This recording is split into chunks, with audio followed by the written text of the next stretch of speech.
Mitch from the Associated Press. Hey, Pete. Thanks. Ryan Day's first year coaching in the rivalry game, he was in here talking about, how he heard about it as a kid but didn't live it. What indications has he given you guys that he gets it, that he gets how big this rivalry is to state of Ohio, Ohio State fans, that sort of thing? I mean, I don't think it takes long for somebody to realize how big this game is. He being the head coach, I mean, it's obviously, he knows what's about to come up. Personally, I didn't really know much about the rivalry either, being a kid from Indiana. But once you get here and you're here long enough, and he's been here obviously long enough, he really knows what this rivalry is all about. What does he do? What indications does he give you in your day-to-day that makes you understand that he understands? I wouldn't say any particular indications. Obviously, what we've carried on from last year to this year. As far as indications, they're just it's a different way of life. We know when this week comes up, we walk a little bit differently, we act a little bit differently, and we just know what's ahead of us. And he understands that. The whole team understands that. But as far as any particular indications, I mean, there's so many to the point where it's kind of hard to explain. All right, Tim. Yeah, Pete, yes, thank you. You just brought it up. The three guys been up here so far are all from out of state. Yeah. Ryan's from New Hampshire, your coach. But what is it that you learn immediately when you get in one of these games? What is different about it? Players in the past have talked about the hitting's harder, more crisp. It's a cleaner game. I mean, what have you taken away from your experience? Yeah, everything's different. But the big thing that strikes me is preparation. You got to prepare harder than that team. You got to work harder than that team. That all starts on practice, especially today. You start this week. But yeah, preparation. There's just so many things that take account to win this game, and we beat them with preparation in the past, and that's what showed the outcome of the game. And in a nutshell, what is the difference from a confidence standpoint for you guys defensively now compared to a year ago? Y'all are coming off that game in Maryland. Yeah. Everybody thought y'all figured it out, but you hadn't. But I mean, now y'all are one of the top, maybe the top-rated defense in the country in a lot of respects. What is different out there now when you're playing from a confidence standpoint, et cetera? I think that all the players are just confident in their game plan. We're just going out there confident with knowing what we're going to do to execute our job. And I think the results have shown, and that also boosts our confidence as well, knowing that we have results behind us to kind of show where we are, where we stand as a defense. Front row middle, Joy from the Dispatch. Pete, in this game over the years, the team that usually wins the rushing battle has the edge in the game. So stopping the run, I guess, is even more important in this game. Why do you think that is, and what makes this game really important for stopping the run? I just think that there's so much that goes into this game. Being physical, obviously, we all know from the past of this game, the most physical team is going to win this game. And when you think about physicality, offense and defense is about running the football. And if we've won that battle the past few years, and that's going to be a big game plan going into this week, is running the ball, being physical as possible. Second row right, Tony. Pete, what's your most distinct memory about this rivalry, on or off the field? Memory. Well, it's all started in recruiting. When I was a recruit, I remember I was first row as a recruit, and I saw Curtis Samuel run that ball in the end zone. That kind of brought me here. I remember that was a crazy memory. And then being a freshman, being on kickoff, KOR, all those special teams, everything you do, everything contributes to being a part in this game. Everybody has a role, everybody has a job to take part in winning this game, and that's what it was for me freshman year, sophomore year. I got to play a little bit more and compete on the defensive side. But as far as a memory, I mean, there's so many things that take into account for this game. I just remember making a great play freshman year on kickoff, and then that just made me boost my confidence. And making a play in the end zone my sophomore year was really cool, having a PBU on that. Front row right, Bill from the Dispatch. You worked with Greg Madison and Al Washington probably the most of anybody, because Greg worked with you specifically. What impact have they had on you and the defense, and do you get a sense for how much this game means to them? Oh yeah, I can already tell. This is the game that they've had checked on their calendar for the time they've been here, and they have something to prove. But I've learned so much from them. They're one of the best coaches I've ever been around. I've learned so much. I feel like I've become so much a better player because of them too. But this game is going to mean a lot, and we're going to prepare as harder than we ever have, and that starts with them. And a lot of it is going to come through them. Can you give an example of something that they've done in your game, physically, mentally, whatever it may be, that's really made a difference? I just think that communication, as far as communication, they've been more. They've talked to you more in the game, let you know like what keys you're seeing based off the opponent throughout the game. In years past, we didn't really have that communication, but we're always tied and connected through communication that I think has helped.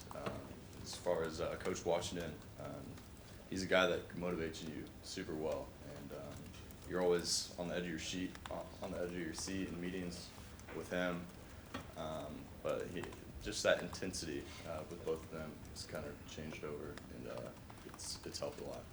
Third row left, Dan from 11 Warriors. Pete, is there anything Michigan does schematically, or if they're doing well on offense, that you guys see that is something you guys really need to do better or be on point at to make sure you can stop this offense? I wouldn't say anything particular. They do well at what they do, though, and that just means that we need to prepare harder than we ever have. That goes into every single game that we played this year. If somebody does something very well, and we got to do so, and we got to prepare to stop that, whatever they have. Anything in particular, no. But I respect their offense, and that just means we have to prepare a little bit better. Front row left, Nathan from Cleveland.com. It's just an extension of that. Shea Patterson, what stands out to you about the way he's playing right now? Yeah, he's playing very well. He's one of those guys that's kind of tricky. He's got a lot of different options he can do. He scrambles very well, throws a great ball, and if your catch is lacking around, leave a guy open, he's going to make a play from it. And right next door, Doug from Cleveland.com. Did you say that the Curtis Samuel touchdown helped bring you here? Oh, yeah, it was the factor. Yeah, I saw that and I was like, whoa, are you kidding me? I got to come here. It was one of those plays. I think I'm not the only one to say that too. I was right next to a bunch of other recruits, and they were just like, wow, like this atmosphere. I remember talking to Urban Meyer after the game, and it sold me from there. He was like, wow, you see that play? Like, you see this game? I'm just like, yeah, I did. Yeah. So there are so many guys now. It's so normal. There's so many guys from out of state, right? That there's so many of you that didn't necessarily grow up with this, but then when you're around it, you choose to be part of it. Is that like maybe you don't have it in your blood since you're 8 years old, but as soon as you get exposed, you think, I want to be part of that? Is that the Yeah, deal? I feel like growing up, I wasn't really a fan of any particular college sport. You could say like IU or whatever, but that just changes for everything. If I went to another school and I saw them perform well and I saw a great tradition there, I would be in wow with that. But I came here and saw that, and I felt like they did it better than any other team in the country, and I was sold. So. And just talking about Patterson again, they do some RPO stuff. Is that Yeah, I watched a little bit, but yeah, I'm pretty sure. what's the key for you guys in defending that kind of stuff? We got to continue what we're doing.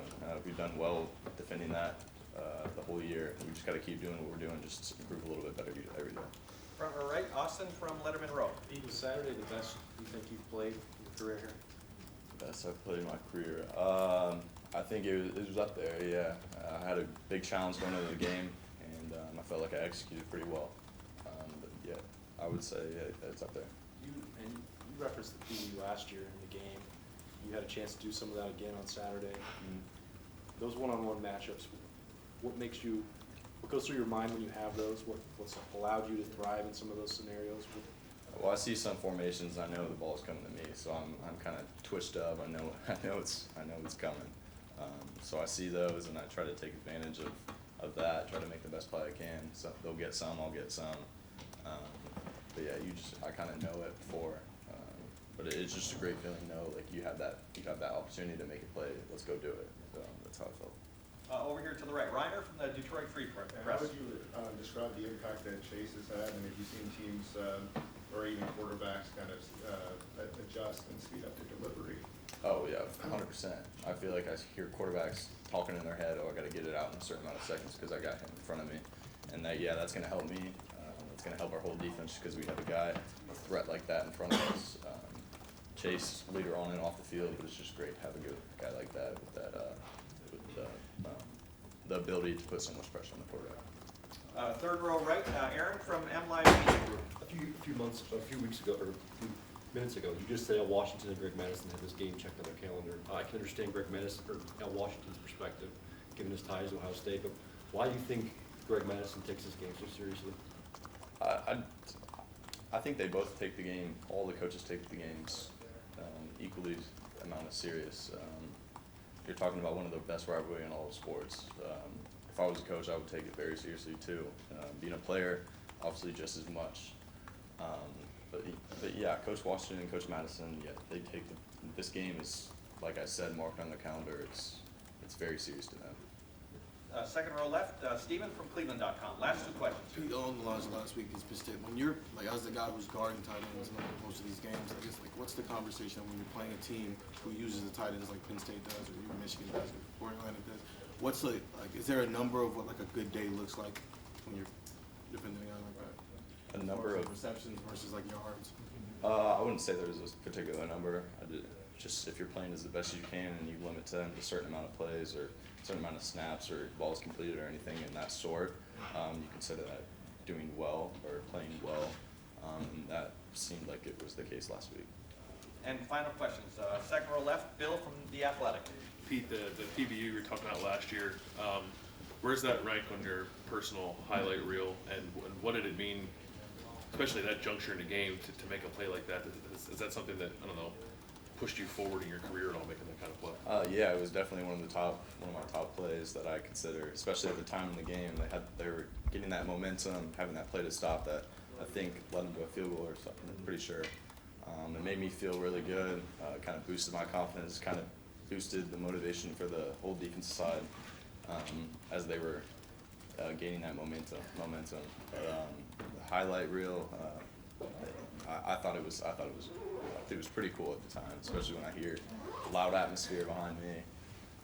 It was a great feeling. And you sort of touched on this a little bit, but when teams offenses line up in those 3-by-1 sets, and the one side of the field is basically just you and the tight end, and you said you have a pretty good idea of what's coming. Yeah. Like, what's going through your mind in those situations?